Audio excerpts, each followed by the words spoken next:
What if I told you that every single goal you've ever set and failed to achieve wasn't your fault? What if the problem wasn't that you lacked discipline, willpower, or motivation? What if the entire approach you've been taught about success, set big goals, stay motivated, push harder, is fundamentally broken? Here's the truth that nobody wants to hear. Goals are lying to you.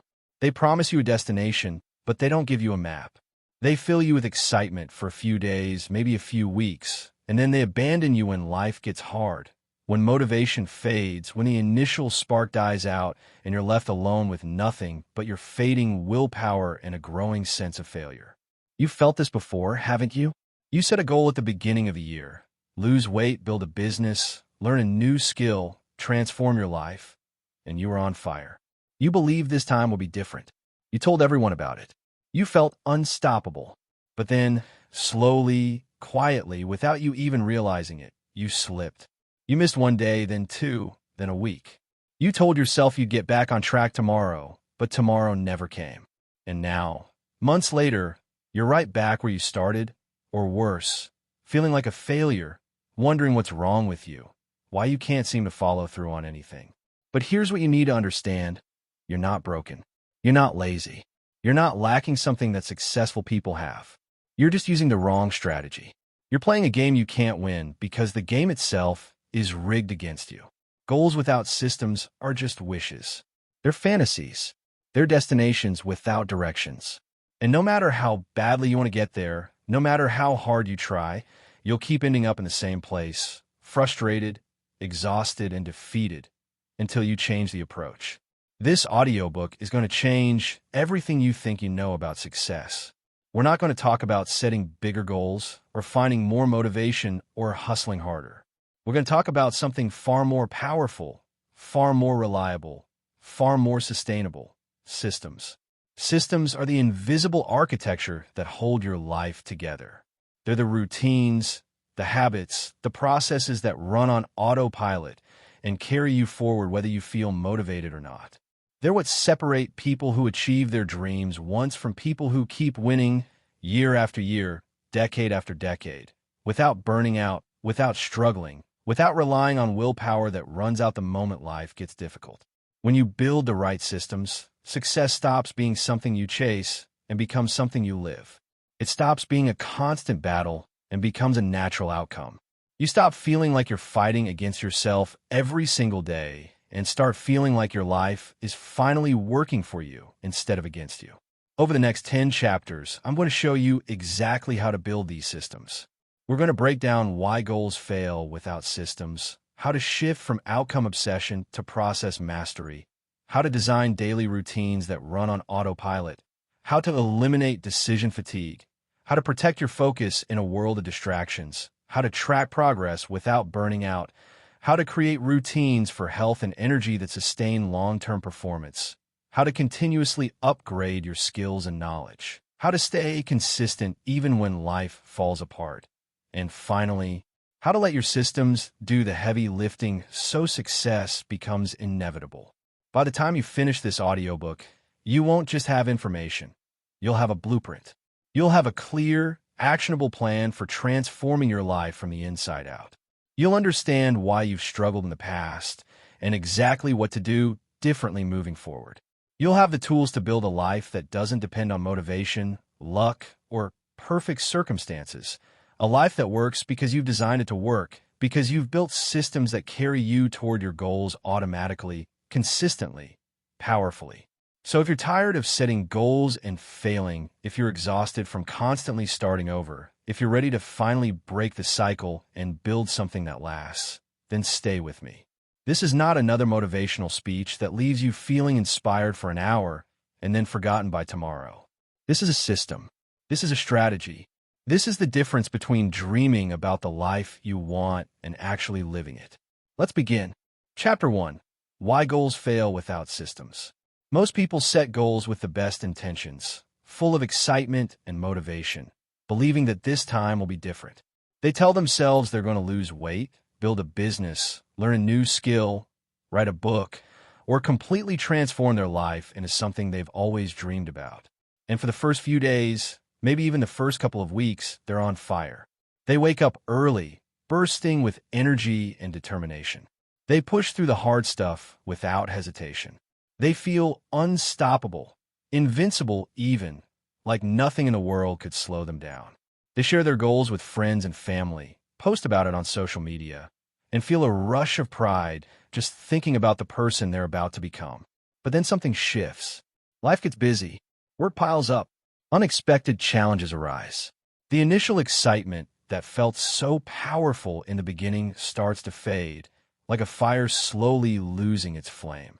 That burst of motivation that carried them through the first week or two begins to weaken, and suddenly, the same goal that seemed so important, so life-changing just a short while ago, starts to feel like a burden.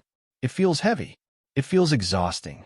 And before they know it, they're back to their old habits, wondering what went wrong, wondering why they couldn't stick with it, wondering if maybe they're just not cut out for success. This cycle repeats itself over and over again for millions of people. And it's not because they're lazy or lacking willpower. It's because they're relying on the wrong thing. This is the fundamental problem with relying on goals alone. Goals give you a target, a destination, something to aim for, but they don't give you a map. They tell you where you want to go, but they don't show you how to get there step by step, day after day, especially on the days when you don't feel like it, when your energy is low, when distractions pull you in 1,000 different directions, or when progress feels painfully slow. Motivation is like a spark. It's powerful and exciting when it first ignites, but it burns out fast. It's unreliable. It comes and goes based on your mood, your energy levels, your circumstances, and even the weather. You can't build a sustainable life or achieve long-term success on something that disappears the moment things get hard or inconvenient. And that's exactly why so many goals fail. People think the problem is them. They think they're not disciplined enough, not strong enough, not smart enough, not committed enough. They beat themselves up, they feel guilty, and they tell themselves they'll try harder next time. But the real problem isn't the person, it's the approach. It's the fact that they're trying to rely on motivation and willpower to carry them through, and those things are finite resources that run out quickly. Goals without systems are just wishes, dreams floating in the air with no foundation to support them. A system, on the other hand, is completely different. It's a structure, a framework, a repeatable process that doesn't depend on how you feel on any given day. It's a set of habits, routines, and actions that move you forward whether you're motivated or not, whether you feel like it or not, whether conditions are perfect or messy. When you have a system in place, you don't need to rely on willpower every single day to make the right choices. You don't need to convince yourself to take action or give yourself a pep talk every morning because the action is already built into your routine. It's automatic, like brushing your teeth or putting on your seatbelt. You don't think about it, you just do it. Think about it like this. If your goal is to get in shape and lose 30 pounds, that's great. That's a clear target. But what's your system? Do you have a workout schedule mapped out? Do you have a meal plan that makes healthy eating easier and more convenient than grabbing junk food? Do you have a routine that supports your goal? Or are you just winging it every day, hoping motivation will show up and push you to the gym? If you don't have a system, then you're relying on motivation to drag you to the gym every single day, to convince you to skip the donuts at work, to keep you on track when you're tired or stressed or busy. And eventually, inevitably, that motivation will fail you because it's not designed to last. But if you build a system, if you work out at the same time every day, so it becomes part of your identity, if you prep your meals in advance so healthy choices are easier than unhealthy ones, if you create an environment that supports your goal by keeping junk food out of the house and workout clothes ready by your bed, then success becomes inevitable. It's no longer about pushing yourself every day. It's about following the process, trusting the routine, and letting the system do the heavy lifting. The goal is the destination, the finish line you're aiming for, but the system is the vehicle that actually gets you there, mile by mile, day by day, choice by choice. And the beautiful thing about systems is that they compound over time. Every small action you take, every habit you build, every positive decision you make adds up in ways you can't always see in the moment. You might not notice a difference after one day, or even 1 week, but if you trust the system and stay consistent, if you show up even when it's hard, even when progress feels invisible, the results will come. It's like planting a seed. You don't see the growth happening underground, but it's happening. And one day, that seed breaks through the soil and becomes something real, something powerful, something worth the wait. Goals give you direction. They give you something to aim for. But systems give you progress. And progress, not perfection, is what creates lasting change. Progress is what builds confidence. Progress is what transforms your identity. When you stop obsessing over the outcome and start focusing on the process, when you stop asking, did I reach my goal yet? And start asking, am I following my system today? Everything changes. You stop feeling like a failure every time you don't see immediate results. You stop burning out from trying to force yourself to stay motivated. You stop starting and stopping and restarting over and over again. Instead, you build momentum. You build consistency. You build a life where success isn't a one-time event. It's a natural outcome of the systems you've put in place. And that's the difference between people who achieve their goals once and people who keep winning year after year, because they've learned that systems, not goals, are the real secret to long-term success. Chapter 2, The Power of Systems Thinking. There's a fundamental shift that happens when you stop obsessing over outcomes and start falling in love with the process. And that shift is what separates people who struggle endlessly from people who seem to win effortlessly. Most of us have been conditioned to think in terms of results. We want the promotion, the six-pack abs, the successful business, the perfect relationship, the financial freedom. We fixate on these endpoints, these shiny destinations, and we tell ourselves that once we get there, everything will be different. We'll finally be happy. We'll finally feel accomplished. We'll finally feel like we've made it. But here's the hard truth that nobody wants to hear. Outcome obsession is a trap. It's a mental prison that keeps you stuck in a cycle of frustration, disappointment, and burnout.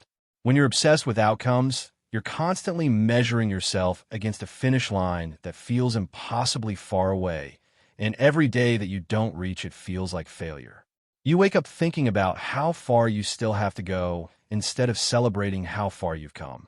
You compare your progress to other people's highlight reels and feel like you're falling behind. You get discouraged when results don't show up as fast as you want them to, and that discouragement drains your energy, kills your motivation, and makes you want to quit. This is why so many people give up on their dreams. Not because they're incapable, but because they're focused on the wrong thing. They're so fixated on the outcome that they forget to build the process that actually gets them there. Systems thinking is the antidote to this madness. It's a completely different way of looking at success. And once you understand it, once you truly internalize it, everything changes. Systems thinking means shifting your focus from the goal itself to the daily actions, habits, and routines that lead to that goal. It means asking yourself not, how do I get the result I want, but what kind of person do I need to become to naturally achieve this result? It means understanding that you don't rise to the level of your goals. You fall to the level of your systems. If your systems are weak, inconsistent, or non-existent, it doesn't matter how big your dreams are or how motivated you feel in this moment. You won't get there. But if your systems are strong, if you build routines that support your vision and habits that move you forward automatically, then success becomes inevitable.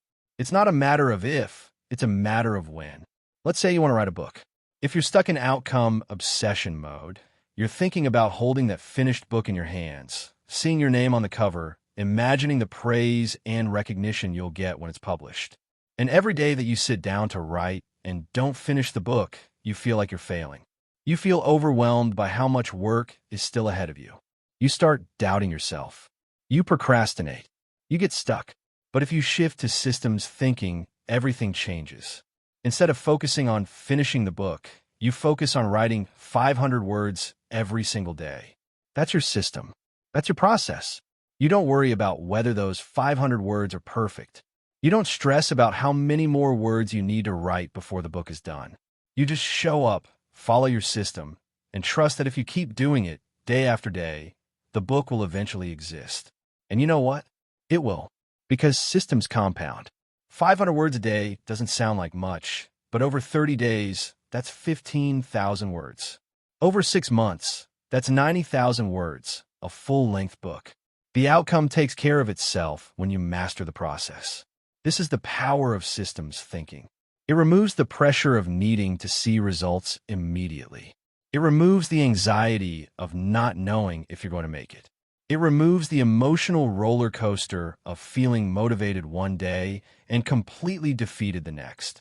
When you focus on the system, you control what you can control, your daily actions, your habits, your routine. You stop worrying about things outside your control. Timing, luck, other people's opinions, how fast or slow progress happens. You become process-oriented instead of outcome-oriented, and that shift in mindset is incredibly freeing.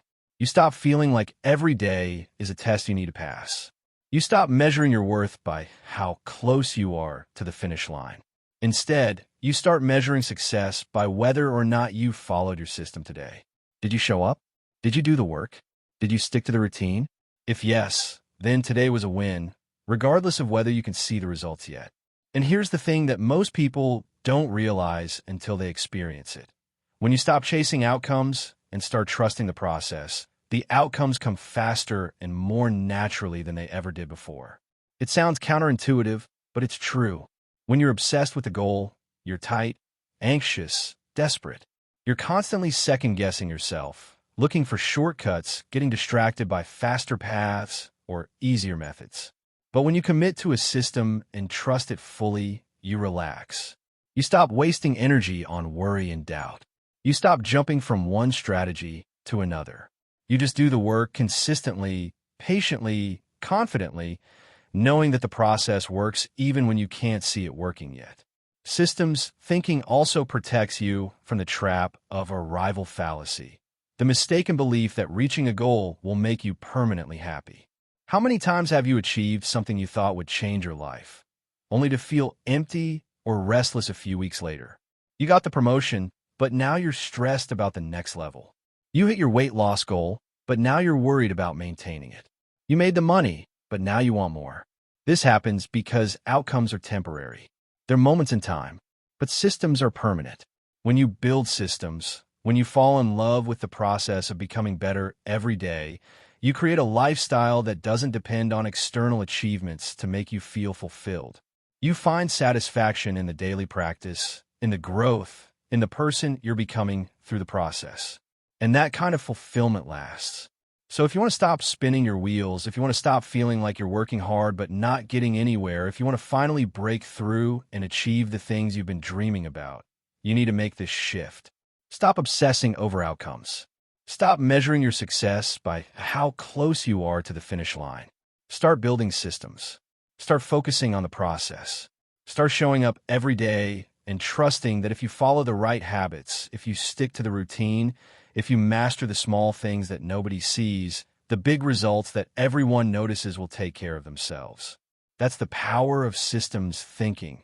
It turns success from a distant, overwhelming goal into a natural, inevitable outcome of the life you live every single day. Chapter 3: Designing Daily Winning Routines.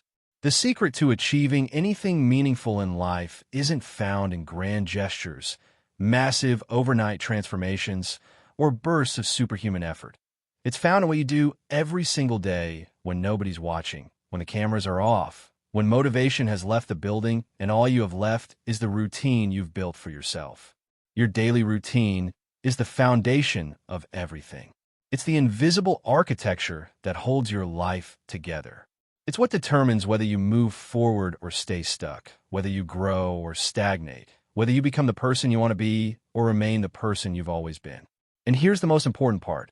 Your routine doesn't care how you feel. It doesn't care if you're motivated or tired, inspired or discouraged, excited or overwhelmed. A well-designed routine runs on autopilot, which means it works even when you don't feel like working.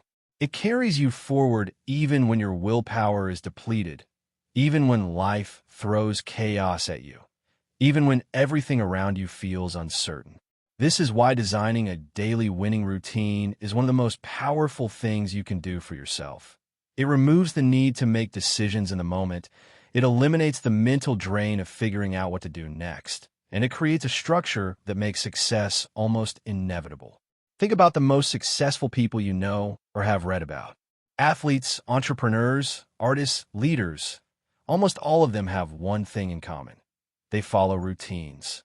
Not because they're robots or because they lack spontaneity, but because they understand that discipline equals freedom.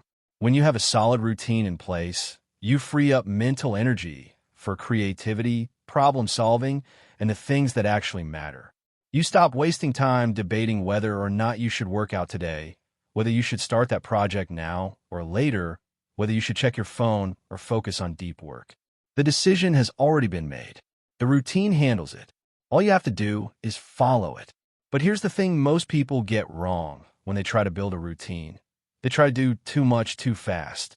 They get inspired by someone else's morning routine that starts at 4 in the morning with meditation, journaling, a cold shower, a workout, a green smoothie, and an hour of reading before the sun even rises. And they think that's what I need to do.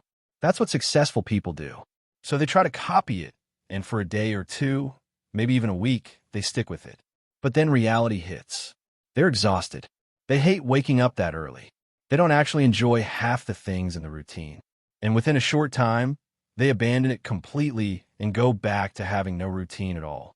This is the trap of trying to build someone else's routine instead of designing your own. Your routine needs to fit your life, your energy, your goals, and your personality. It needs to be realistic, sustainable, and something you can actually see yourself doing not just for a week, but for months and years. Start small. Start with 1 or 2 keystone habits. Habits that have a ripple effect on the rest of your day. For some people, that's exercise.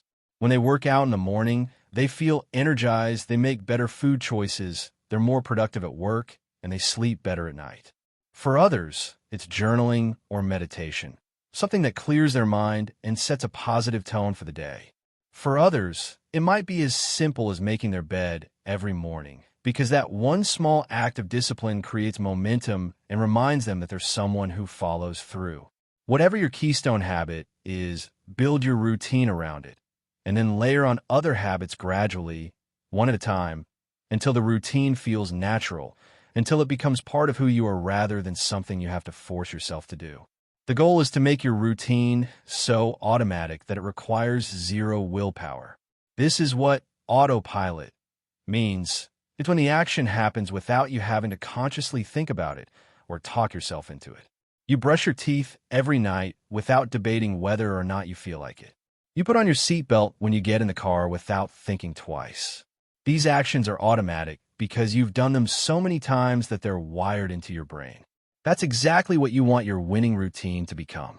And to get there, you need 3 things: clarity, consistency, and environment design. Clarity means knowing exactly what your routine is. It's not vague. It's not, I'll work out sometime in the morning. It's, I work out at 6:30 in the morning for 45 minutes. It's specific. It's clear. There's no room for negotiation or decision fatigue. Consistency means doing it every day, or at least on a regular schedule, until it becomes second nature. You can't build a habit by doing it whenever you feel like it. You build it by showing up even when you don't feel like it, because that's when the habit actually gets wired into your brain. The first few weeks are the hardest because your brain resists change. It wants to stay comfortable. It wants to stick with what's familiar. But if you push through that resistance, if you stay consistent even when it feels difficult or boring or inconvenient, something magical happens. The habit starts to feel easier. It starts to feel normal. And eventually, it feels strange not to do it. That's when you know the routine has taken root. Environment design is the third piece, and it's often the most overlooked, but it's incredibly powerful. Your environment either supports your routine or sabotages it. If you want to work out in the morning, but your workout clothes are buried in the closet and your alarm clock is across the room where you can easily hit snooze, you're setting yourself up to fail. But if you lay out your workout clothes the night before, put your alarm clock far enough away that you have to get out of bed to turn it off, and maybe even have a workout buddy waiting for you or a class you've already paid for, suddenly the routine becomes much easier to follow. You're not relying on willpower, you're relying on design. You're making the right choice the easy choice and the wrong choice the hard choice. This is how you build habits that run on autopilot. You design your environment to support the behavior you want, and you remove friction from the process. The easier it is to follow your routine, the more likely you are to stick with it. And the more you stick with it, the more automatic it becomes. And here's what happens when you have a daily winning routine that runs on autopilot. Your life starts to change in ways you never expected. You stop feeling scattered and overwhelmed. You stop wasting hours of your day scrolling through your phone or wondering what you should be doing. You start building momentum. You start making progress on the things that matter. You start feeling more confident, more disciplined, more in control. And that confidence spills over into every other area of your life. When you prove to yourself that you can follow through on your routine, you start believing that you can follow through on anything. You start trusting yourself. You start seeing yourself as someone who keeps their word, someone who's reliable, someone who's serious about their goals. And that identity shift is everything. Your routine isn't just a schedule. It's a statement about who you are and who you're becoming. So take the time to design it intentionally. Don't just copy what someone else is doing. Think about what you actually want your life to look like. Think about the habits that would move you toward your goals. Think about what time of day works best for you, what activities give you energy, what small wins would make you feel accomplished. Build a routine that excites you, even if it's simple. Build a routine that feels doable, even on your worst days. And then commit to it. Show up for it. Trust it. Let it run on autopilot. Because once your routine is in place, once the habits are automatic, success stops being something you chase and starts being something you live every single day. Chapter 4. Eliminating Decision Fatigue. Every single day, from the moment you wake up until the moment you go to sleep, your brain is making decisions. What should I wear today? What should I eat for breakfast? Should I check my phone now or wait? Should I respond to that email immediately or later? Should I work on this project first or that one? Should I go to the gym now or this evening? What should I have for lunch? Should I take this call? Should I say yes to this meeting? Should I scroll through social media for a few minutes or get back to work? These questions seem small, almost insignificant, but here's what most people don't realize. Every single decision you make, no matter how tiny, uses up a little bit of your mental energy. Your brain has a limited amount of decision-making power each day, and once you've used it up, your ability to make good choices crashes. This is called decision fatigue, and it's one of the biggest hidden obstacles standing between you and consistent progress toward your goals. Decision fatigue is the reason you can start your day with incredible focus and discipline, making smart choices, resisting temptations, sticking to your plan, but by the evening, you're ordering takeout instead of cooking the healthy meal you planned, skipping your workout because you're too tired to decide what exercises to do, or mindlessly scrolling through your phone instead of working on that important project. It's not that you suddenly lost all your willpower or discipline.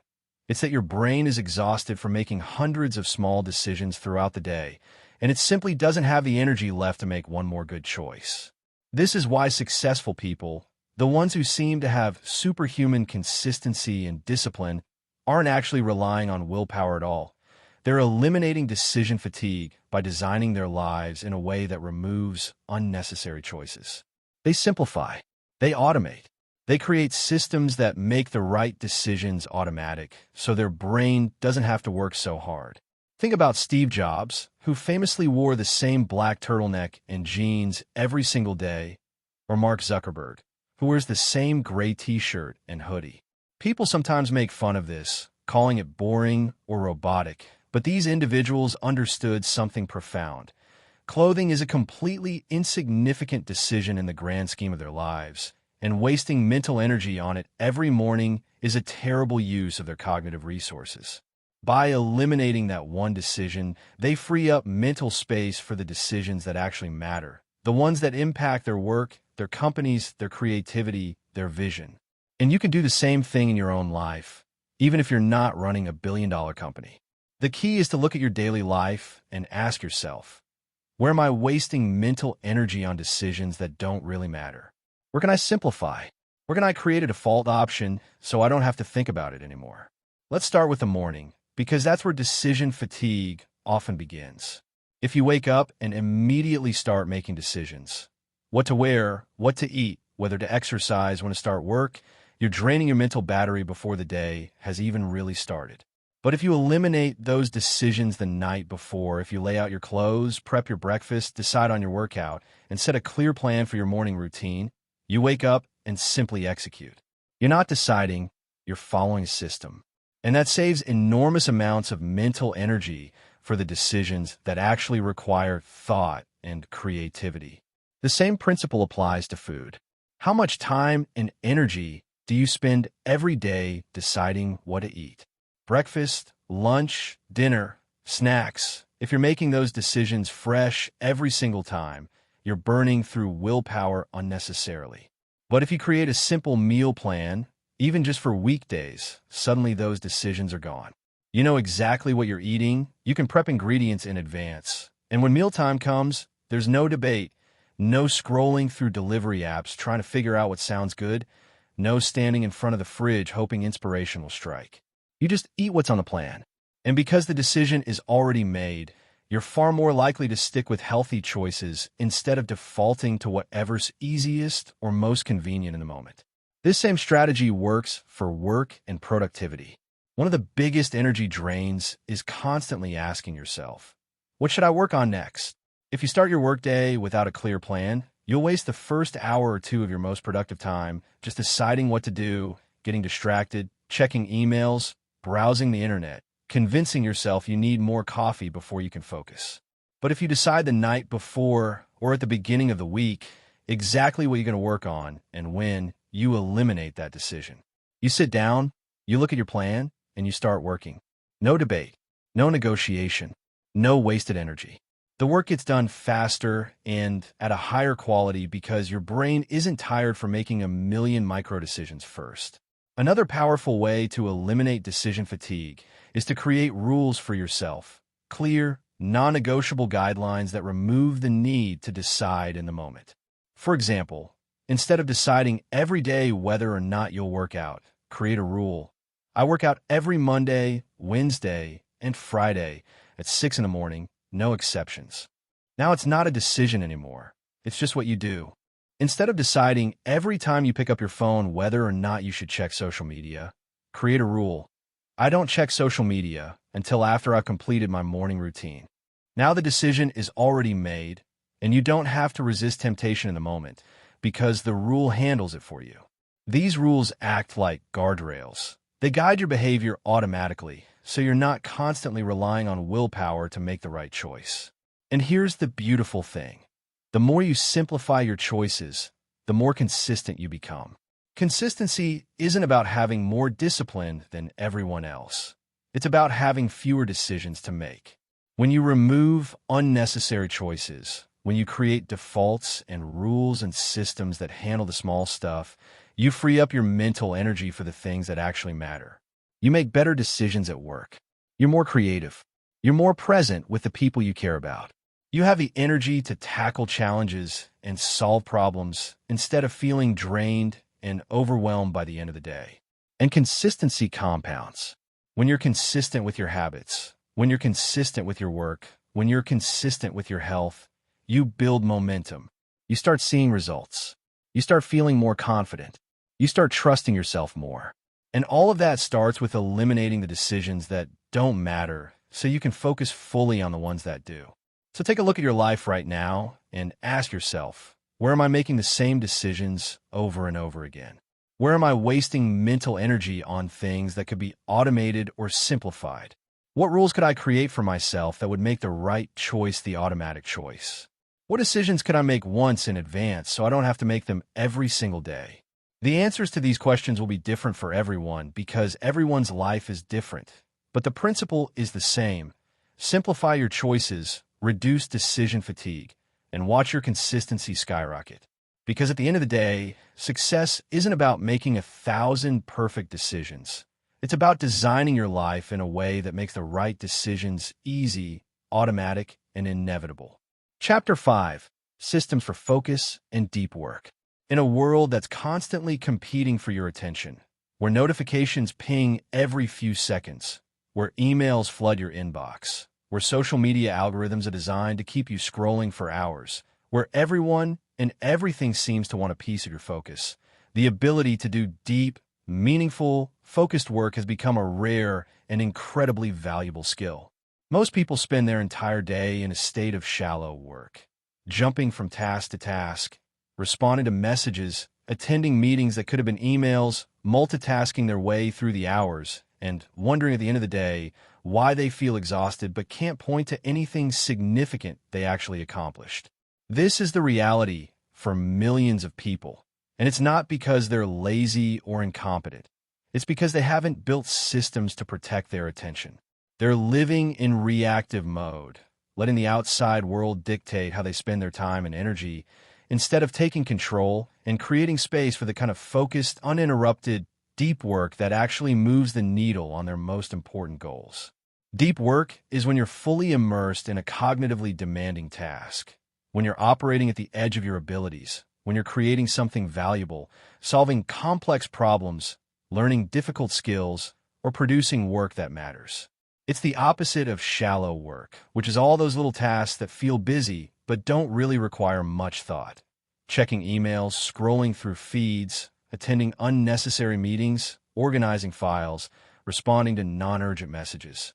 Shallow work makes you feel productive in the moment, but it doesn't create real value. It doesn't move you forward. Deep work, on the other hand, is where breakthroughs happen. It's where you write the book, build the business, master the skill, create the art, solve the problem that's been haunting you for weeks. But deep work doesn't just happen. You can't stumble into it. You can't wait for the perfect moment when you feel inspired and everything around you is quiet and all your distractions magically disappear. If you wait for that, you'll be waiting forever. Deep work requires intentionality. It requires systems. It requires you to actively protect your attention like it's the most valuable resource you have, because it is. Your attention is your life.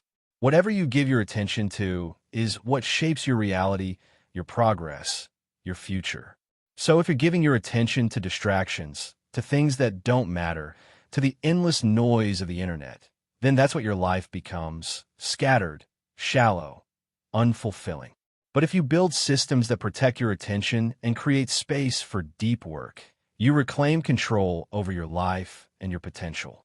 The first step in building a system for deep work is understanding that focus is not something you can just turn on whenever you need it. Focus is a muscle, and like any muscle, it gets stronger with practice and weaker with neglect. If you've spent years training your brain to constantly switch between tasks, to check your phone every few minutes, to jump at every notification, then your brain has learned that this is normal. It's been conditioned to seek stimulation, to crave novelty, to avoid anything that requires sustained effort. And now, when you try to sit down and focus deeply on something difficult, your brain rebels. It gets restless.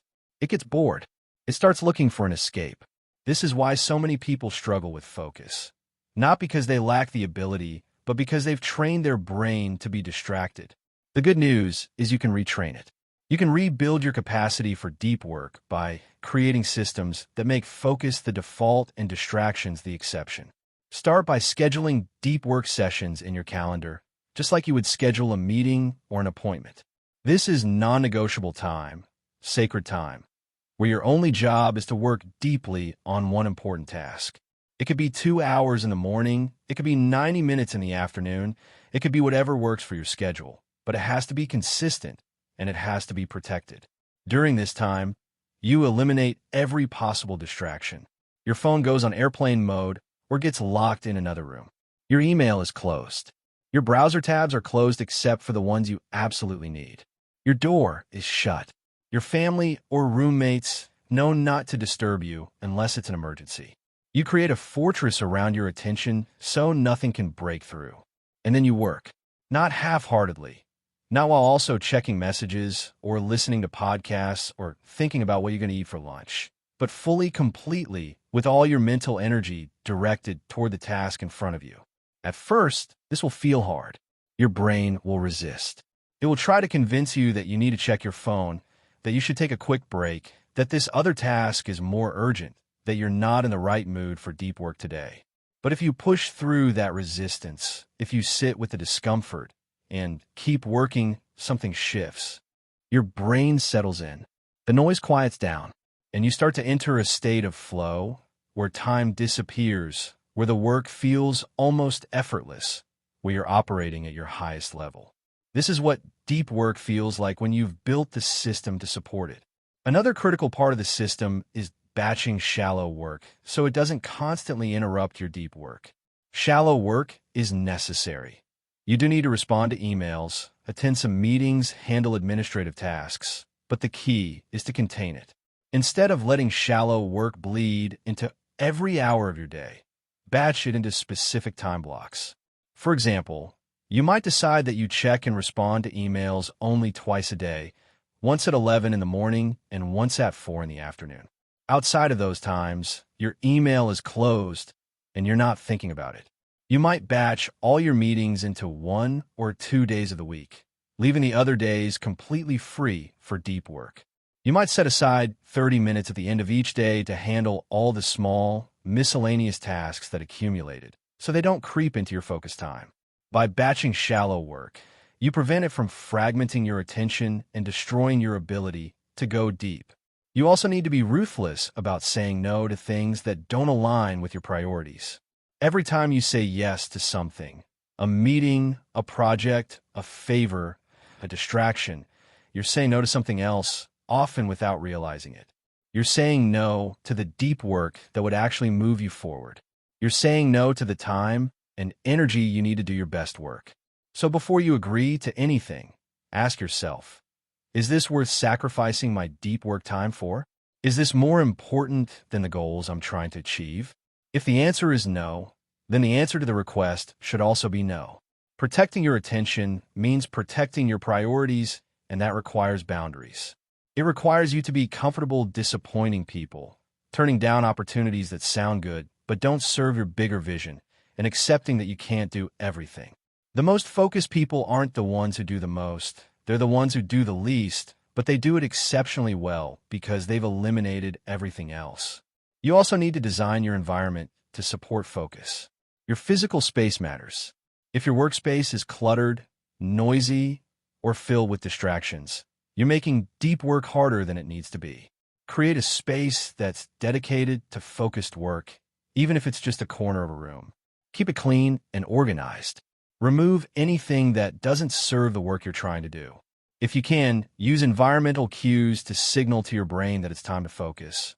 Maybe you have a specific playlist you only listen to during deep work, or a specific chair you only sit in when you're doing serious work, or a specific time of day that your brain knows is focus time. These cues help your brain transition into deep work mode faster because it recognizes the pattern. And finally, track your deep work hours. What gets measured gets improved. At the end of each day or week, write down how many hours you spend in deep, focused work versus how many hours you spend in shallow, reactive work. You'll probably be shocked at first by how little deep work you're actually doing, but that awareness is powerful. It shows you where your time is really going, and it motivates you to protect your deep work time more fiercely. Over time, as you build the system, as you create the boundaries, as you train your brain to focus deeply and consistently, you'll notice something incredible. You start accomplishing more in a few hours of deep work than most people accomplish in entire days or weeks of shallow, distracted work. You start producing higher quality output. You start solving problems faster. You start feeling more fulfilled because you're actually making progress on the things that matter instead of just spinning your wheels on busy work. Deep work is where your best ideas come from. It's where your most meaningful contributions are created. It's where you become the person capable of achieving the goals you've set for yourself. But it doesn't happen by accident, and it doesn't happen without systems. You have to intentionally design your life to protect your attention, eliminate distractions, and create space for the kind of focused, immersive work that transforms everything. And once you build that system and commit to it, you unlock a level of productivity, creativity, and impact that most people will never experience because they never took control of their attention. So build the system, protect your focus, do the deep work, and watch how quickly your life changes when you stop letting the world distract you and start directing all your energy toward what truly matters. Chapter 6. Tracking Progress Without Pressure. One of the most common mistakes people make when they're trying to improve their lives, achieve their goals, or build better habits is that they either don't track their progress at all, which means they have no idea if they're actually moving forward, or they track everything obsessively to the point where the tracking itself becomes a source of stress, anxiety, and burnout. Both extremes are problematic, and both will sabotage your long-term success. On one side, if you're not tracking anything, you're essentially flying blind. You have no data to tell you what's working and what's not. You can't see patterns. You can't identify problems before they become bigger issues. You can't celebrate small wins because you don't even notice them. You're just going through the motions, hoping things are getting better, but without any concrete evidence to prove it. And when you can't see progress, it's easy to get discouraged, to feel like nothing is changing, to convince yourself that all your effort is pointless and maybe you should just give up. On the other side, if you're tracking everything obsessively, every calorie, every minute, every metric, every fluctuation, you turn your life into a spreadsheet. You become so focused on the numbers that you lose sight of why you started in the first place. You start judging yourself harshly based on daily fluctuations that don't actually mean anything in the bigger picture. You stress when the numbers don't move as fast as you want them to. You feel like a failure when you have an off day. You burn out because the constant pressure to hit targets, to meet expectations, to perform perfectly every single day becomes exhausting and unsustainable. This is the trap of over-tracking, and it's just as dangerous as not tracking at all because it turns progress into a source of pain instead of motivation. The key is finding the balance, tracking what truly matters in a way that informs and motivates you, without turning it into an emotional roller coaster or a full-time job. This is what it means to track progress without pressure, and it's one of the most important skills you can develop if you want to stay consistent and avoid burnout while still moving toward your goals. The first step is getting clear on what actually matters. Not everything is worth tracking. In fact, most things aren't worth tracking. If you try to measure everything, you'll drown in data and lose sight of what's actually important. So ask yourself, what are the key indicators that tell me I'm moving in the right direction? What are the metrics that actually reflect progress toward my goals?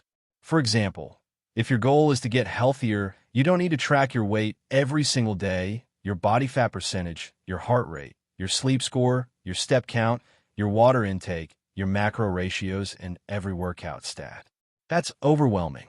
Instead, pick one or two simple metrics that give you a clear signal. Maybe it's working out a certain number of times per week, or eating home-cooked meals 5 days a week, or how you feel in your clothes. These are the metrics that matter because they reflect the behaviors that lead to the outcome you want. The scale might go up or down for 100 reasons that have nothing to do with actual progress: water retention, hormones, time of day, what you ate yesterday. But if you're consistently following your workout routine and eating well, you're making progress whether the scale reflects it today or not. This is the difference between tracking outcomes and tracking behaviors. Outcomes are often outside your control and fluctuate wildly in the short term, but behaviors are completely within your control and compound over time. If you focus on tracking the right behaviors, the outcomes take care of themselves. Another crucial principle is tracking consistently, but reviewing infrequently. What does this mean? It means you record your data regularly, every day or every week, depending on what you're tracking, but you don't obsess over it in the moment. You don't analyze every single data point. You don't react emotionally to one bad day or one bad week. Instead, you zoom out and look at trends over longer periods, monthly or quarterly. This gives you perspective. It helps you see the bigger picture instead of getting lost in the noise of daily fluctuations. For example, if you're tracking your productivity by logging how many hours of deep work you complete each day, don't beat yourself up if you only got 1 hour today when you usually get 3. Life happens. Some days are harder than others. But at the end of the month, look at the total. Did you hit your target overall? Are you trending upward compared to last month? That's what matters. The daily number is just data. It's not a judgment on your worth or your abilities. When you separate the tracking from the emotion, When you see it as information rather than evaluation, it becomes a tool that empowers you instead of a weapon you use against yourself. It's also important to track progress in multiple dimensions, not just one. Most people make the mistake of fixating on a single metric and letting that number define their entire sense of success or failure. But life is multidimensional, and progress is multidimensional. If you're building a business, don't just track revenue. Track how many hours you spend on high-value work, how many new skills you learned, how many meaningful connections you made, how much you improved your systems and processes. If you're working on your health, don't just track the number on the scale. Track your energy levels, your mood, your strength, your consistency, how you feel mentally and emotionally. When you track multiple dimensions, you get a fuller, more accurate picture of your progress, and you're less likely to feel like you're failing just because one number didn't move the way you wanted it to. You also need to build in flexibility and compassion. Life is unpredictable. There will be weeks where everything falls apart. You get sick, you have a family emergency, work explodes, your routine gets disrupted. If your tracking system is rigid and unforgiving, if it punishes you for being human, then it's not sustainable. Instead, build in grace. Accept that some weeks will be better than others. Accept that progress isn't linear. It's messy, it's up and down, it's 2 steps forward and 1 step back. The goal isn't perfection. The goal is consistency over time. And consistency doesn't mean hitting your targets every single day without fail. It means showing up more often than not. It means getting back on track quickly when you slip. It means making progress over the long term, even if the short term is imperfect. This mindset shift from perfectionism to progress is what allows you to track without pressure. You're not trying to be flawless. You're just trying to be better than you were before. One of the most powerful tracking methods is the simple habit tracker, a visual representation of whether or not you completed a specific habit each day. It could be a calendar where you mark an X on every day you followed through, or a checklist, or an app. The beauty of this system is that it's binary. You either did it or you didn't. There's no room for judgment or interpretation. You're not tracking how well you did it or how you felt about it. You're just tracking whether you showed up. And over time, as you see the X's accumulate, as you see the chain of consistency growing, it becomes incredibly motivating. You don't want to break the chain. You don't want to see a gap. This visual feedback creates a sense of momentum and accomplishment that fuels your motivation far more effectively than any number on a scale or any dollar amount in your bank account. It's proof that you're keeping your promises to yourself, and that proof builds confidence. Another important element of tracking without pressure is celebrating progress, not just outcomes. Most people wait until they reach the final goal before they allow themselves to feel good about their efforts. They tell themselves, I'll be happy when I lose 30 pounds, when I make 6 figures, when I finish the project. But that approach is miserable because it means you spend months or years feeling like you're not good enough, like you haven't accomplished anything, even though you're working hard and making progress every single day. Instead, celebrate the small wins along the way. Celebrate the fact that you stuck to your routine this week. Celebrate that you completed 5 deep work sessions. Celebrate that you said no to something that would have derailed your progress. Celebrate that you got back on track after a bad day instead of spiraling. These small wins are just as important as the big ones because they're what build the identity of someone who succeeds. And when you track your progress in a way that highlights these wins, you create positive reinforcement that makes you want to keep going. Finally, remember that tracking is a tool, not a taskmaster. It's there to serve you, to give you information, to help you make better decisions and stay consistent. It's not there to judge you, to make you feel guilty, or to control your life. If your tracking system starts to feel like a burden, if it's causing more stress than clarity, then simplify it. Cut out the metrics that don't matter. Reduce the frequency. Change the method. Make it easier. The best tracking system is the one you'll actually use, the one that fits your life, the one that gives you just enough information to stay on course without overwhelming you. Because at the end of the day, the goal isn't to have perfect data, it's to make progress. And when you track what matters, when you focus on behaviors over outcomes, when you zoom out and look at trends instead of obsessing over daily numbers. When you build in compassion and celebrate the small wins, you create a system that motivates you, informs you, and keeps you moving forward without burning you out. You create a relationship with progress that's healthy, sustainable, and empowering. And that's when tracking becomes one of your greatest tools for long-term success. Chapter 7: Systems for Health, Energy, and Performance. You can have the best goals, the most detailed plans, the strongest motivation, and the most brilliant strategies, but if your body and mind are running on empty, if your energy is depleted, if your health is falling apart, then none of it matters because you won't have the fuel to execute. This is the harsh reality that so many ambitious, driven people learn the hard way. They push themselves relentlessly, they sacrifice sleep to get more done, they skip meals because they're too busy, they ignore the signals their body is sending them. They tell themselves they'll rest when they reach the goal, and then one day they crash. They burn out. They get sick. They lose the energy and clarity that made them effective in the first place. And suddenly, all that productivity, all that hustle, all that progress comes to a screeching halt because they didn't build a foundation of health and energy to sustain it. This is why systems for health, energy, and performance aren't optional. They're essential. They're not something you add to your life if you have extra time. They're the foundation that everything else is built on. Without them, you're building a skyscraper on sand, and it's only a matter of time before it collapses.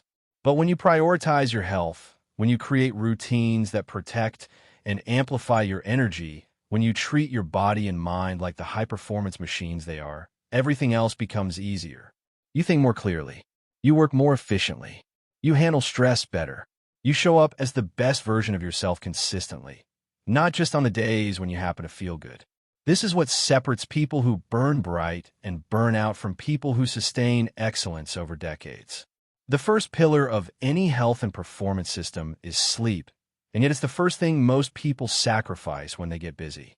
They stay up late finishing work, scrolling through their phone, watching one more episode, convincing themselves that they can function just fine on 5 or 6 hours of sleep.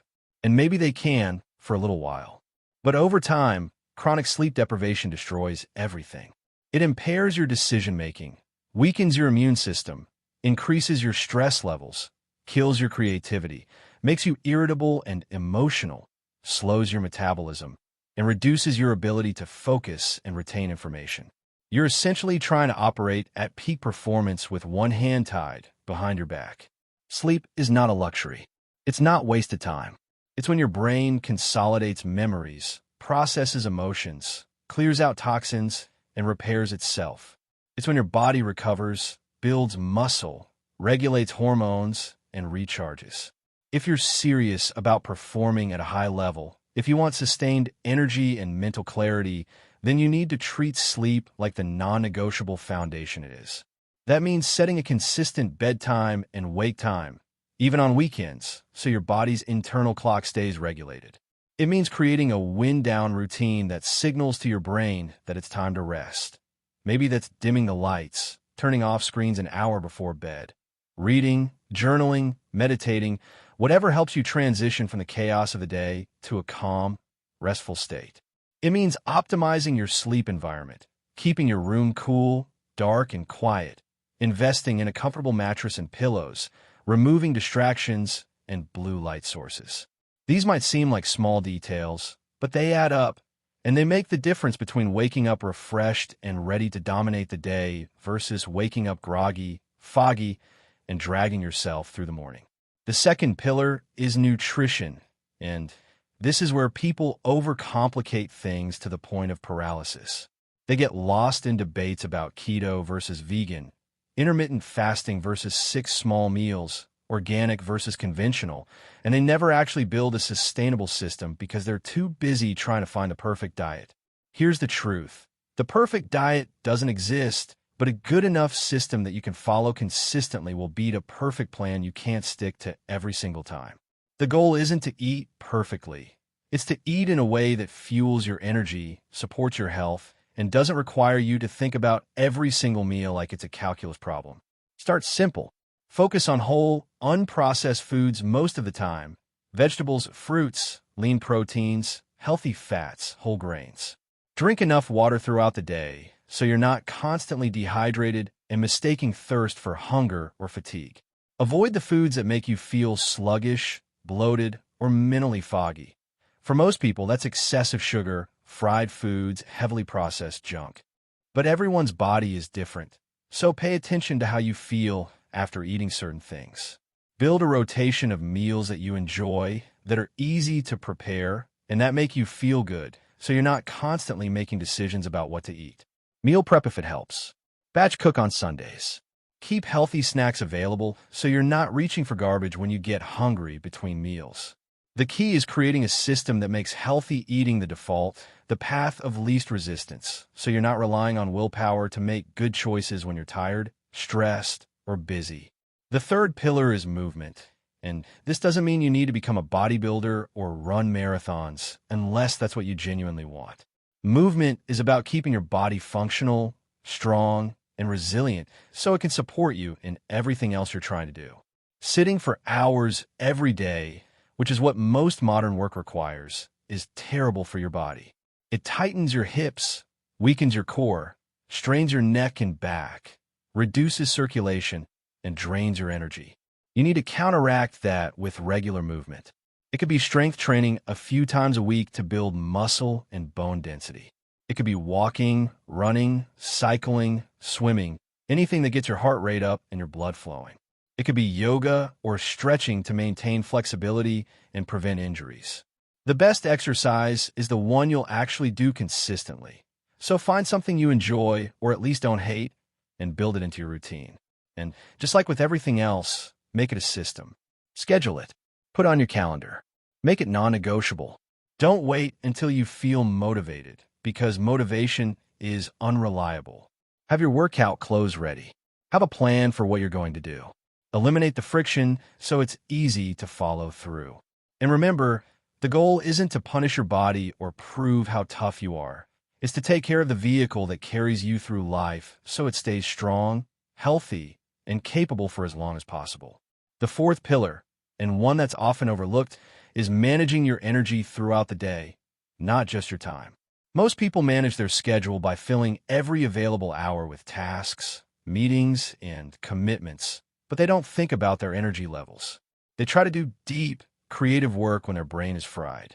They schedule important meetings at the end of the day when they're running on fumes. They push through exhaustion instead of taking strategic breaks to recharge. This is inefficient and counterproductive. High performers understand that energy, not time, is the real currency of productivity. You can have 10 hours in a day, but if your energy is low, those 10 hours will produce mediocre results. On the other hand, if you have high energy, you can accomplish more in 2 focused hours than most people do in an entire day. So learn your energy rhythms. Pay attention to when you feel most alert, most creative, most focused, and schedule your most important, demanding work during those windows. For most people, that's in the morning, but everyone is different. Protect those high-energy hours fiercely. Don't waste them on emails, meetings, or shallow work. Use them for deep work, for the tasks that move the needle, for the things that require your best thinking. And then, during your lower energy periods, do the easier, less demanding tasks, administrative stuff, errands, routine work that doesn't require much brain power. Take breaks throughout the day to recharge. Walk outside, stretch, breathe deeply, disconnect from screens for a few minutes. These aren't distractions. They're investments in maintaining high performance. The fifth pillar is stress management, because stress is inevitable, but chronic, unmanaged stress will destroy your health, your energy, and your performance faster than almost anything else. A little bit of stress is actually good. It sharpens your focus, pushes you to rise to challenges, keeps you alert. But when stress becomes constant, when you're always in fight or flight mode, when you never give your nervous system a chance to rest and recover, it wreaks havoc on your body and mind. Your cortisol levels stay elevated, which leads to weight gain, inflammation, weakened immunity, poor sleep, anxiety, and brain fog. You become reactive, irritable, and burned out. You need systems to manage stress before it manages you. That could be a daily mindfulness or a meditation practice, even just 5 or 10 minutes to calm your nervous system and create space between stimulus and response. It could be journaling to process your thoughts and emotions instead of letting them swirl around in your head. It could be spending time in nature, which has been proven to lower stress hormones and improve mood. It could be setting boundaries, learning to say no, protecting your time, not taking on more than you can handle, disconnecting from work in the evenings and on weekends so you actually have time to rest and recharge. It could be having hobbies and activities that have nothing to do with productivity or achievement, things you do purely because they bring you joy and help you decompress. These aren't luxuries. They're necessities. They're how you sustain high performance over the long haul without destroying yourself in the process. And finally, the sixth pillar is recovery. Intentional, scheduled recovery. Just like athletes build rest days into their training because they know that's when their muscles actually grow and strengthen, you need to build recovery into your life because that's when your mind and body heal, reset, and come back stronger. Recovery doesn't mean being lazy or unproductive. It means giving yourself permission to rest, to do nothing, to not be in constant hustle mode. It means taking real vacations where you actually disconnect from work. It means having days where you're not trying to optimize or achieve anything, where you're just being. It means listening to your body when it's telling you it needs a break instead of pushing through and ignoring the signals until you break down completely. The irony is that the people who build recovery into their systems actually accomplish more over time than the people who grind nonstop because they're operating from a place of fullness instead of depletion, because they have the energy and clarity to do their best work, because they avoid the crashes and burnouts that derail progress for weeks or months. So build these systems. Make sleep a priority. Fuel your body with good nutrition. Move regularly. Manage your energy strategically. Handle stress proactively. Build in recovery. These aren't things you do after you've achieved success. They're the foundation that makes success possible in the first place. And when you take care of your health, when you protect and optimize your energy, when you create routines that support your physical and mental performance, everything else in your life improves. Your work gets better. Your relationships get better. Your mood gets better. You show up as the person you want to be consistently, powerfully, sustainably. Because you can't pour from an empty cup, and you can't perform at a high level if the vehicle you're relying on is broken down and running on fumes. Take care of yourself. Build the systems. Make your health and energy non-negotiable. And watch how everything else falls into place when you have the foundation to support it. Chapter 8, Systems for Learning and Skill Growth. In a world that's changing faster than ever before, where technology evolves at lightning speed, where industries are disrupted overnight, where the skills that were valuable 5 years ago might be obsolete today, the ability to learn continuously, to adapt, to upgrade yourself over and over again is no longer optional. It's the difference between thriving and becoming irrelevant. The people who succeed in the long run aren't necessarily the ones who started with the most talent, the best education, or the luckiest breaks. They're the ones who never stopped learning, who never became complacent, who understood that growth isn't something that happens automatically just because you're getting older. It's something you have to pursue intentionally, systematically, relentlessly. Most people stop learning the moment they leave school. They get their degree, they land a job, and they coast. They do the same work, the same way year after year, never pushing themselves to grow, never seeking out new challenges, never investing in their own development.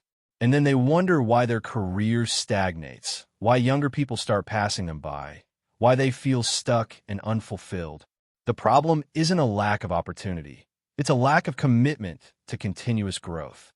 And the solution isn't working harder at what you already know how to do.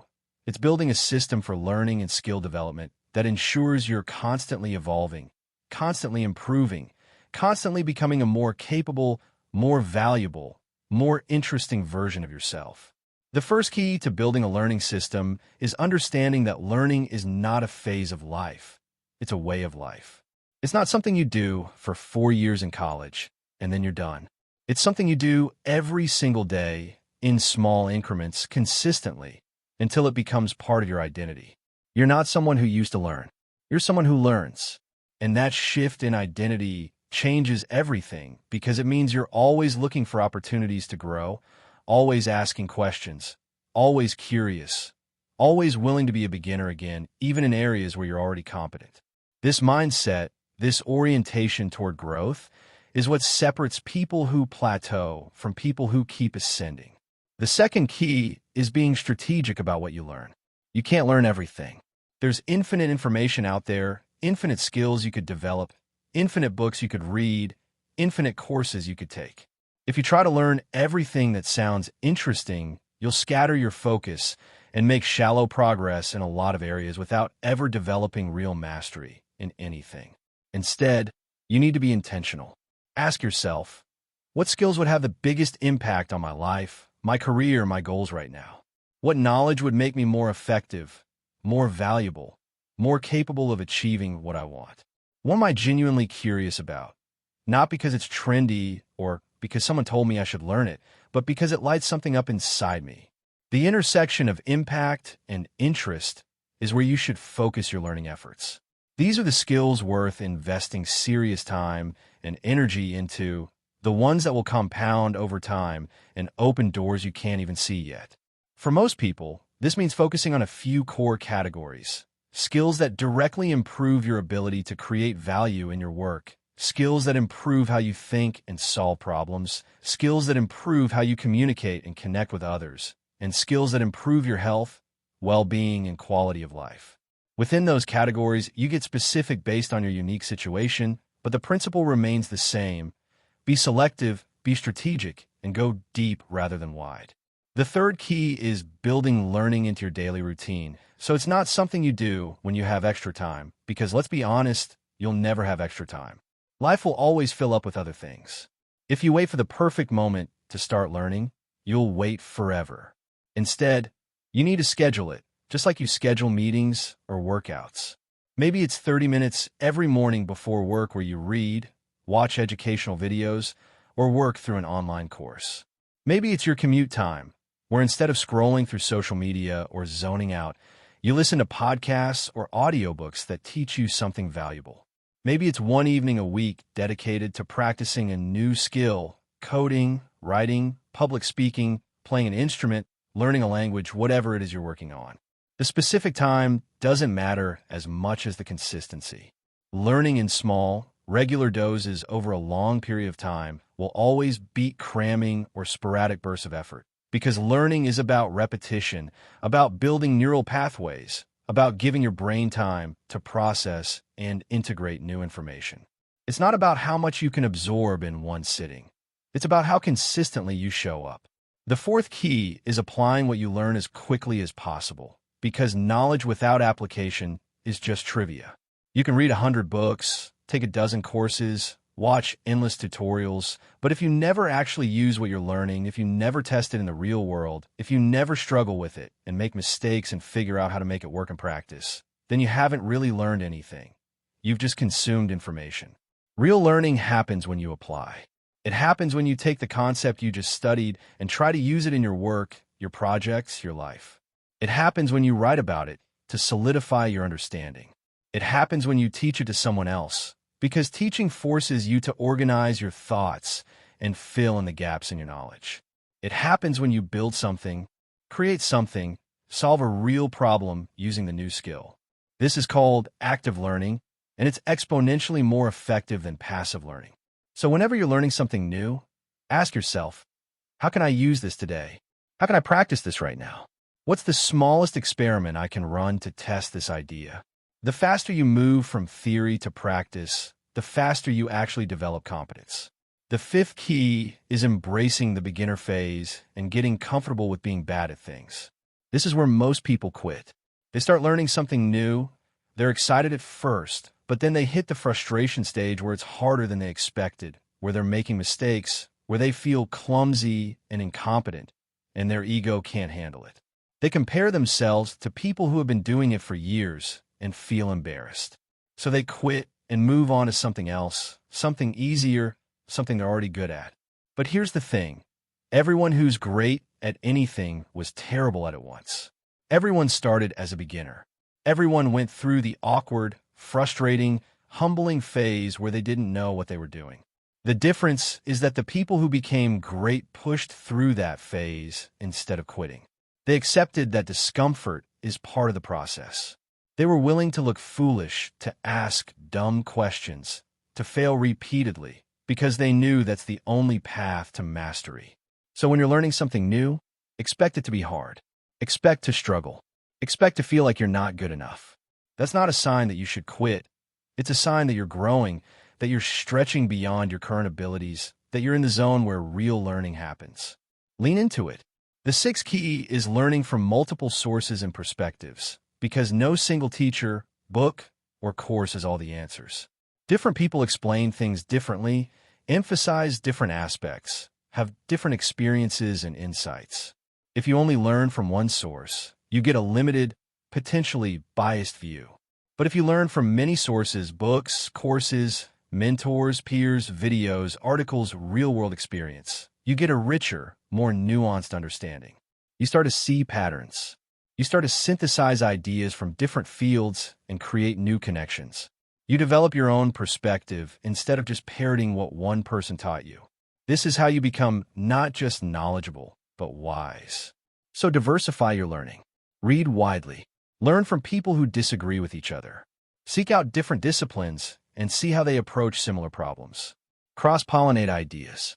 Some of the most valuable insights come from applying concepts from one field to a completely different area.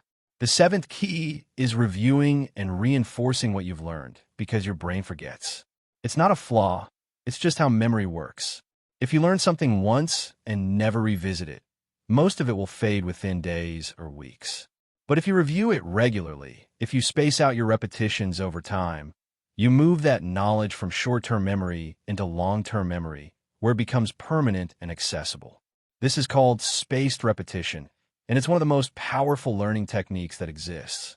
It could be as simple as taking notes while you learn and then reviewing those notes once a week. It could be using flashcard apps that automatically schedule reviews based on how well you remember each item. It could be keeping a learning journal where you summarize key insights from everything you're studying and revisit it periodically. The method doesn't matter as much as the practice. You need to revisit information multiple times, spaced out over days, weeks, and months to truly retain it. The eighth key is seeking feedback and using it to improve, because you can't always see your own blind spots. You can practice something over and over, but if you're practicing it wrong, you're just reinforcing bad habits. You need external input, coaches, mentors, peers, experts, people who can watch what you're doing and tell you what you're missing, what you could do better, where your weaknesses are. This is uncomfortable. Nobody likes being critiqued, but feedback is a gift. It's how you shortcut the learning process and avoid wasting years going down the wrong path. So actively seek it out. Ask people you respect to review your work, to give you honest input, to tell you what you need to hear rather than what you want to hear. And when you get feedback, don't get defensive. Listen, reflect, experiment with implementing it. See if it improves your results. Not all feedback will be useful, but most of it will contain at least a kernel of truth that can help you grow if you're willing to hear it. The ninth key is building a learning environment, surrounding yourself with people who are also committed to growth. If you're the smartest person in the room, you're in the wrong room. You want to be around people who challenge you, who know things you don't, who push you to think differently, who inspire you to raise your standards. This could be joining communities, online or in person, focused on the skills you're developing. It could be finding a mentor who's ahead of you on the path. It could be forming a study group or accountability partnership with peers who are learning the same things. It could be consuming content from people who are at the level you aspire to reach. Your environment shapes you more than you realize, so design it intentionally. Make growth the norm, not the exception. Make learning something that's valued, encouraged, and celebrated in your circle, and you'll find that you naturally rise to meet that standard.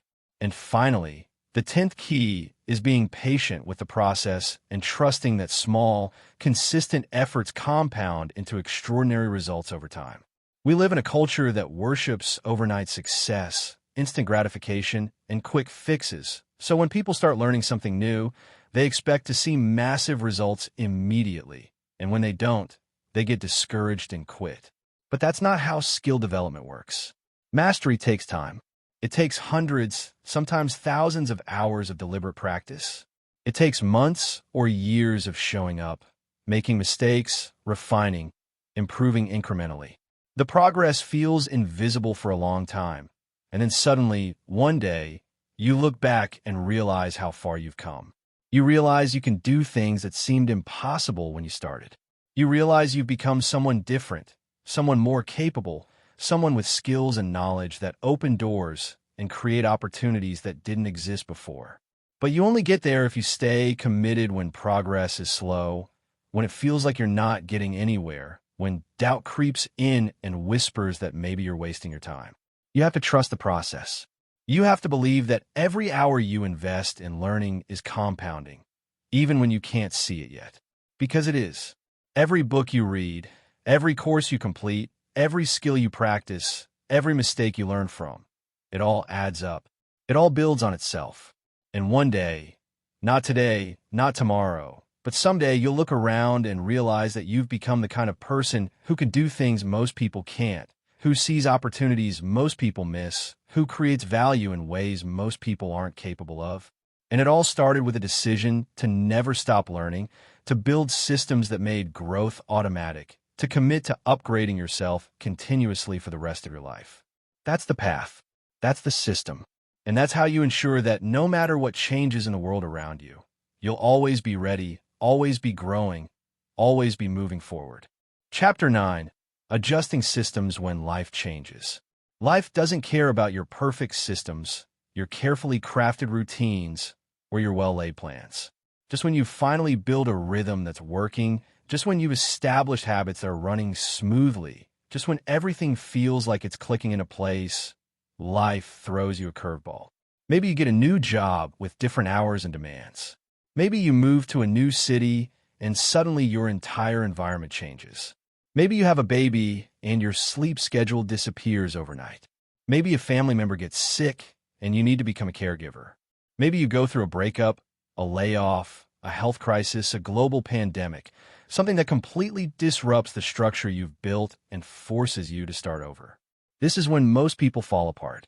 This is when all the progress they've made unravels. This is when they abandon their systems entirely because the systems were built for a version of their life that no longer exists. And instead of adapting, instead of adjusting, they throw their hands up and say, I guess I just can't do this right now. I'll get back on track when things settle down. But here's the problem with that approach. Things never fully settle down. Life is inherently chaotic. There will always be disruptions, challenges, unexpected changes. If you wait for perfect conditions to maintain your habits and systems, you'll spend your entire life waiting. The people who succeed in the long run, the people who actually achieve their goals and sustain their progress over years and decades, aren't the ones who never face obstacles. They're the ones who've learned how to adapt their systems to fit whatever life throws at them. They understand that flexibility is not the opposite of consistency. It's what makes consistency possible in a world that's constantly changing. This is one of the most important skills you can develop. The ability to adjust your systems when life changes without abandoning them completely. And it starts with a fundamental mindset shift. You need to stop thinking of your systems as rigid, all-or-nothing structures that only work under perfect conditions. Instead, think of them as flexible frameworks that can be scaled up or down depending on your current circumstances. Think of them as living, breathing things that evolve with you, that adapt to your season of life, that meet you where you are instead of demanding that you be somewhere you're not. This doesn't mean lowering your standards or giving up on your goals. It means being realistic about what's sustainable right now, in this moment, with the constraints and challenges you're actually facing, rather than the ideal conditions you wish you had. Let's say you've built a morning routine that includes an hour at the gym, 30 minutes of meditation, a healthy breakfast, and an hour of deep work before your day officially starts. That's fantastic when your life allows for it. But then something changes. Maybe you take on a new role at work that requires you to be in the office earlier, or maybe you're dealing with a family situation that's demanding more of your time and energy, Or maybe you're just going through a season where your mental and physical capacity is lower than usual.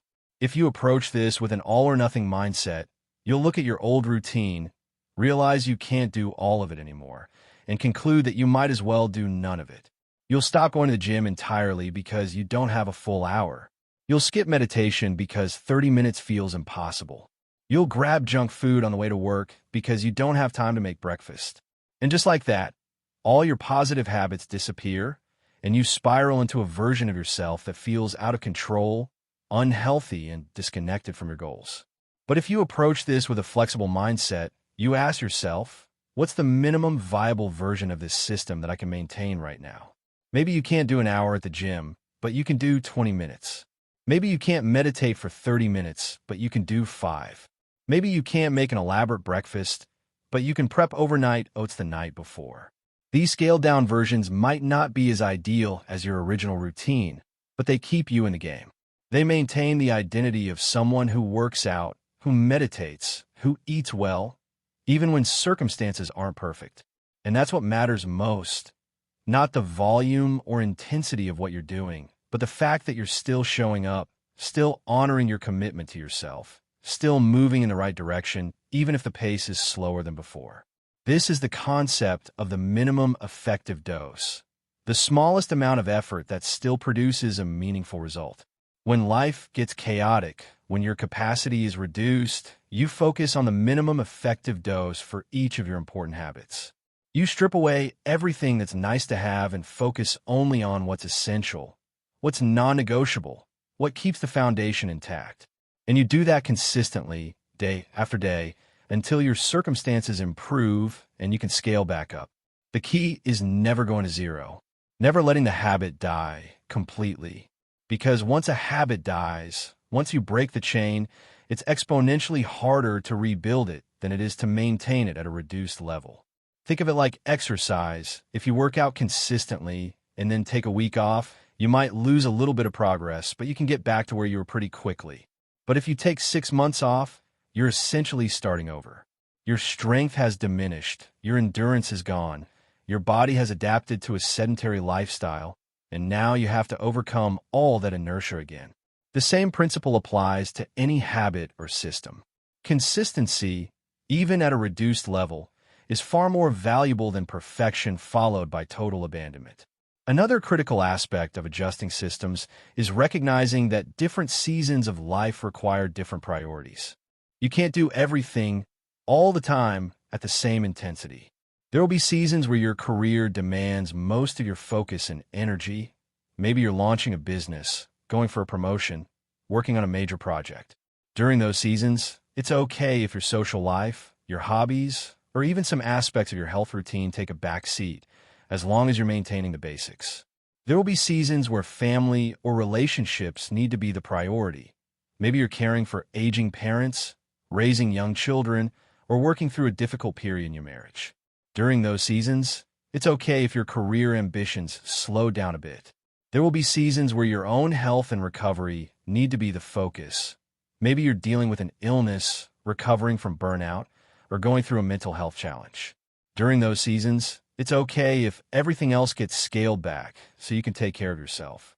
The mistake people make is trying to be 100% in every area of their life simultaneously, and then feeling like a failure when they can't sustain it.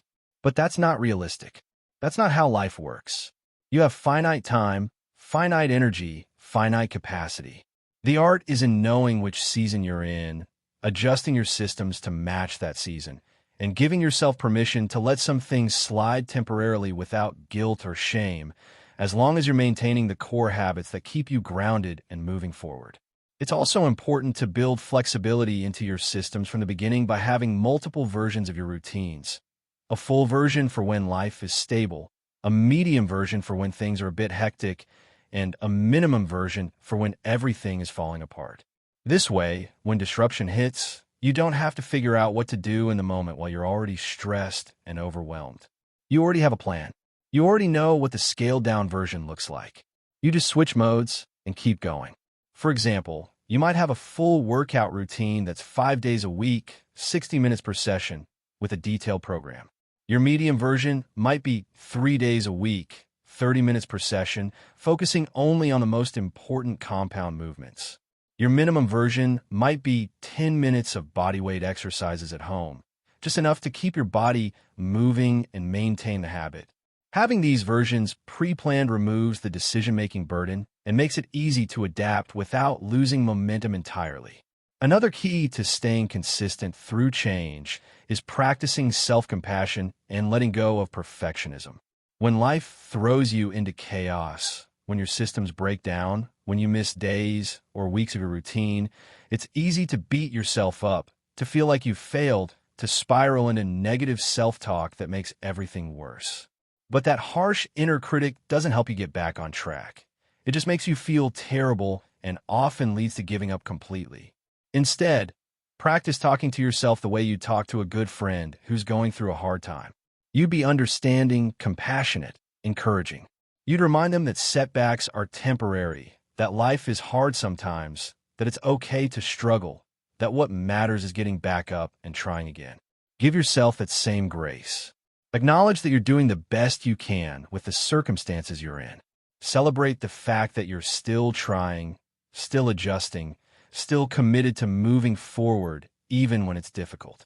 Progress isn't linear, and consistency doesn't mean perfection. It means showing up more often than not, even when showing up looks different than it did before. You also need to regularly review and reassess your systems to make sure they still align with your current life. What worked 6 months ago might not work now. Your priorities might have shifted. Your goals might have evolved. Your circumstances might have changed in ways that require a different approach. If you blindly stick to a system that's no longer serving you, you'll burn out or give up. But if you periodically pause, take stock of what's working and what's not, and make intentional adjustments, you keep your systems relevant and sustainable. This could be a monthly or quarterly review where you ask yourself, am I still making progress on what matters most to me? Are my current habits supporting my goals, or just running on autopilot without purpose? What needs to change? What can I let go of? What needs more attention? This reflection keeps you aligned and prevents you from mindlessly following routines that no longer make sense for your life. And finally, remember that chaos is temporary. The disruptions, the challenges, the seasons of life where everything feels overwhelming, they don't last forever. Things will stabilize. You will find your footing again. And when that happens, when life calms down a bit and you have more capacity again, you can scale your systems back up. You can return to the fuller versions of your routines. You can ramp up your intensity. But you'll only be able to do that smoothly, without having to rebuild from scratch, if you maintain something during the chaos. If you kept the thread alive. If you stayed consistent, even in a reduced form, rather than abandoning everything and having to start over. That's the power of adjusting your systems instead of abandoning them. That's how you stay consistent, even when life is falling apart around you. You meet yourself where you are. You do what you can with what you have. You maintain the identity of someone who follows through, even when following through looks imperfect and messy and far from ideal. And you trust that by staying in the game, by adapting rather than quitting, you're still moving forward, still making progress, still becoming the person you want to be, one small, adjusted step at a time. Because consistency isn't about being perfect, it's about being persistent. It's about refusing to let temporary chaos derail your long-term trajectory. It's about understanding that systems are meant to serve you, not enslave you, and that the best system is one that bends without breaking, that adapts to life's changes while keeping you anchored to what matters most.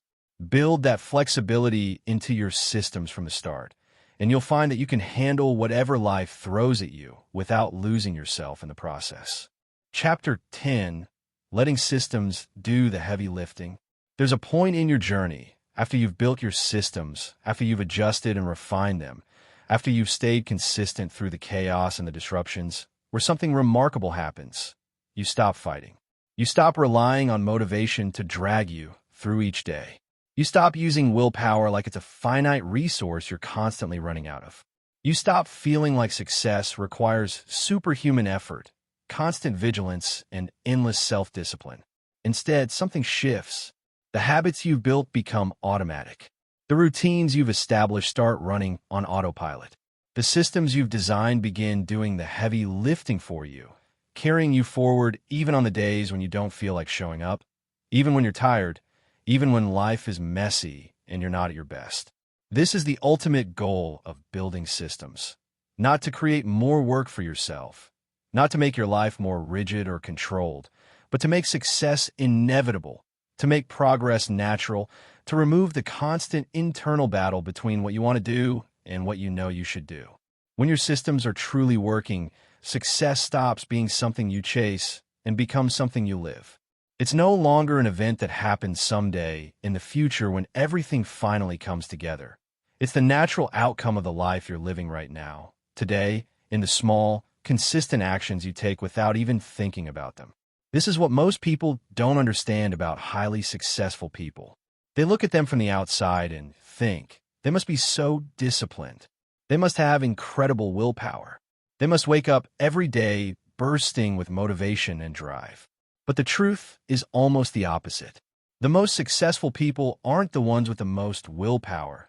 They're the ones who've built systems that require the least willpower. They've designed their lives in such a way that the right choices are easy, automatic, and friction-free, while the wrong choices are hard, inconvenient, and require effort to make. They've removed the need to constantly decide, to constantly resist temptation, to constantly push themselves because their environment, their routines, their habits, and their systems are doing most of the work for them. Think about someone who's in incredible shape, who works out consistently, who eats healthy, who seems to have effortless discipline around fitness and nutrition. From the outside, it looks like they must have some special gene, some superhuman willpower, some constant motivation that never fades. But if you look closer, you'll see it's not about any of those things. It's about systems. They've built a routine where working out happens at the same time every day, so their brain doesn't have to decide when to exercise. They've set up their environment so healthy food is always prepared and available, while junk food isn't even in the house. So eating well is the path of least resistance. They've created social accountability by working out with a friend or joining a class, so there's external pressure to show up even when they don't feel like it. They've tracked their progress in a way that creates momentum and makes them not want to break the streak. They've built an identity around being someone who takes care of their body, so skipping workouts feels inconsistent with who they are. All of these things working together create a system where fitness isn't a constant battle. It's just what they do automatically, naturally as part of their normal life. The same principle applies to any area of success. The writer who produces a book every year isn't relying on inspiration to strike or waiting for the muse to show up. They've built a system where they write for 2 hours every morning, regardless of how they feel, and over time, that consistency compounds into finished books. The entrepreneur who builds a successful business isn't working 24 hours a day, fueled by pure hustle. They've built systems for their workflow, their decision-making, their team management, their finances, so that the business runs smoothly without requiring them to micromanage every detail or reinvent the wheel every day. The person who's financially secure isn't constantly exercising willpower to avoid spending money. They've automated their savings, set up systems that pay their future self first, created budgets that make financial responsibility the default, so they don't have to think about it or resist temptation in the moment. In every case, systems are doing the heavy lifting. And here's the beautiful thing.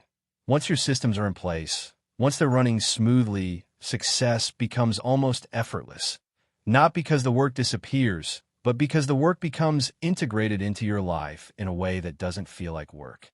It becomes who you are rather than something you do.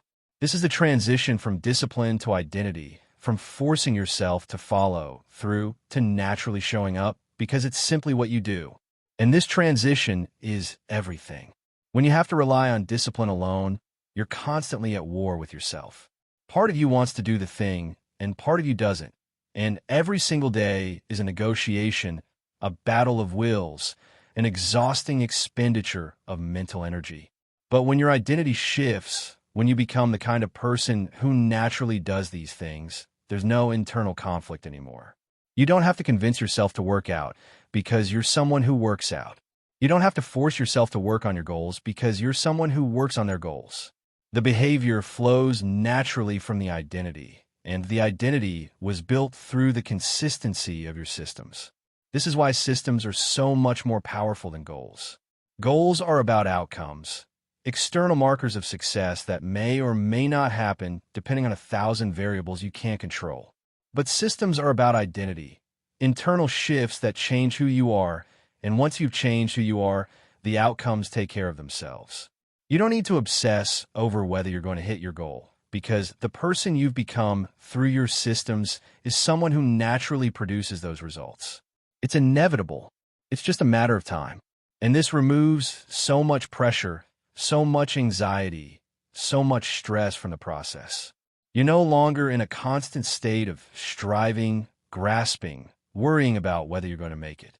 You're simply living your life, following your systems, being the person you've designed yourself to be, and trusting that the outcomes will follow.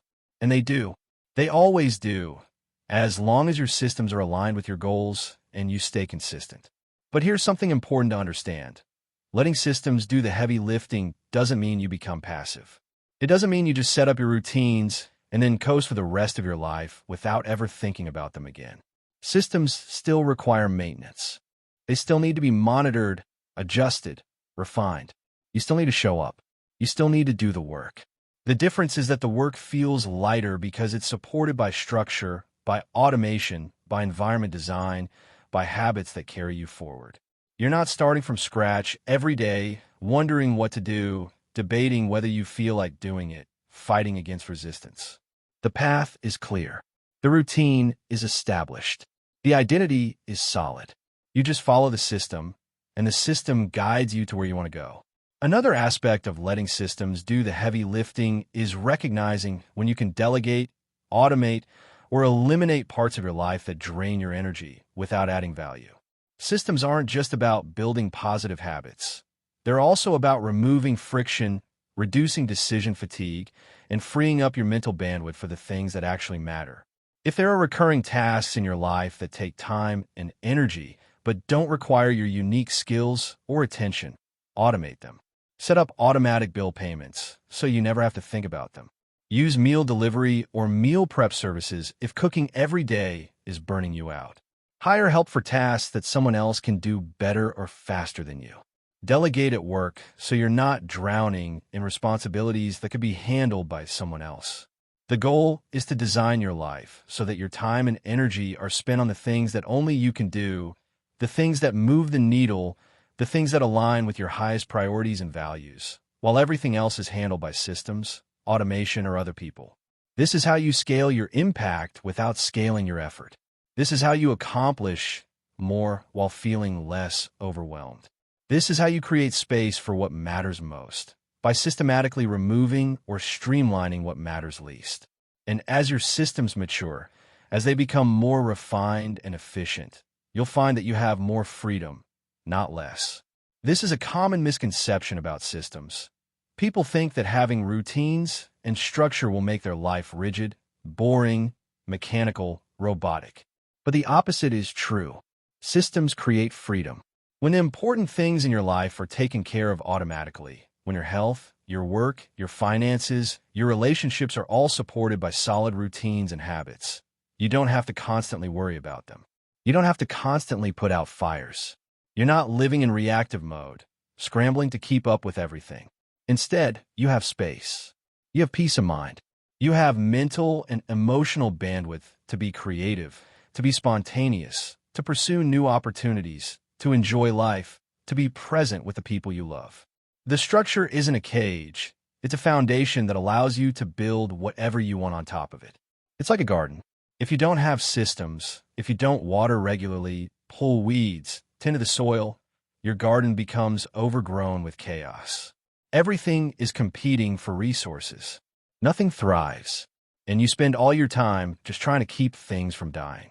But if you build systems, if you set up irrigation, plant things strategically, create barriers to keep pests out, the garden largely takes care of itself.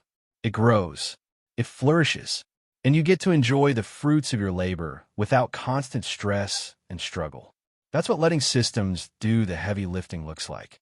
That's the difference between grinding your way through life and designing a life that works for you. And here's the final piece, the thing that ties everything together. When you let systems do the heavy lifting, when success becomes a natural outcome of the life you've designed, you stop living in the future and start living in the present. You stop constantly thinking about the day when you'll finally be successful, finally be happy, finally have what you want. Because you realize that success isn't a destination, it's a process. It's the life you're living right now. It's the systems you're following, the habits you're building, the person you're becoming day by day, choice by choice. And when you're living in alignment with your values, when you're showing up for yourself consistently, when your systems are carrying you toward your goals without constant struggle, you don't need to wait for some future moment to feel fulfilled. You're fulfilled now, in the process, in the journey, because the journey is the destination. The daily actions are the success. The systems are the achievement. And that shift in perspective changes everything. You stop postponing your happiness. You stop sacrificing your present for some hypothetical future. You start enjoying the process. You start finding satisfaction in the small, consistent wins. You start feeling proud of yourself, not because you've reached some massive milestone, but because you showed up today, because you followed your system, because you kept your promise to yourself, because you're becoming the person you want to be one day at a time. And ironically, when you stop obsessing over the outcome and start enjoying the process, the outcomes come faster and more easily than they ever did when you were desperately chasing them. Because you're no longer tense, anxious, forcing things. You're relaxed, confident, trusting the process, letting the systems do their work. And that energy, that trust, that consistency, it creates momentum that's unstoppable. So build your systems. Refine them. Trust them. Let them carry you. Let them do the heavy lifting. And watch as success stops being something you chase and becomes something you live, something you are, something that flows naturally from the life you've designed. Because that's the ultimate power of systems. They transform success from an exhausting, uncertain, uphill battle into an inevitable, sustainable, natural outcome. And when you reach that point, when your systems are working for you instead of you working for them, you'll realize that you've achieved something far more valuable than any goal. You've achieved mastery over your own life. You've created a way of living that supports you, that sustains you, that allows you to thrive not just for a moment, but for the long haul. And that's the real definition of success. And that's the transformation waiting for you. That's the shift that changes everything. When you stop relying on motivation and start building systems, when you stop chasing outcomes and start mastering the process, when you let your routines do the heavy lifting instead of exhausting yourself with constant willpower battles, success stops being a distant dream and becomes your daily reality. You don't have to be perfect. You don't have to have it all figured out. You don't have to wait for the right moment or the perfect conditions. You just need to start. Start small. Start today. Pick one system from this audiobook, just one, and implement it. Maybe it's designing a morning routine that runs on autopilot. Maybe it's eliminating decision fatigue by planning your week in advance. Maybe it's protecting 2 hours of deep work every day. Maybe it's building a simple habit tracker to maintain consistency. Whatever resonates with you, whatever feels like the missing piece in your life right now, start there. Build that one system. Make it automatic. Let it prove to you that this works. And then add another, and another. Layer by layer, system by system, you'll build a life that doesn't just survive, it thrives. A life where progress is inevitable because the structure supports it. A life where you're not constantly fighting against yourself because your environment, your habits, and your routines are aligned with your goals. A life where success isn't something you're desperately chasing. It's something you're naturally living. Remember, you don't rise to the level of your goals. You fall to the level of your systems. So stop setting goals that rely on motivation you don't have. Stop waiting for inspiration that never comes.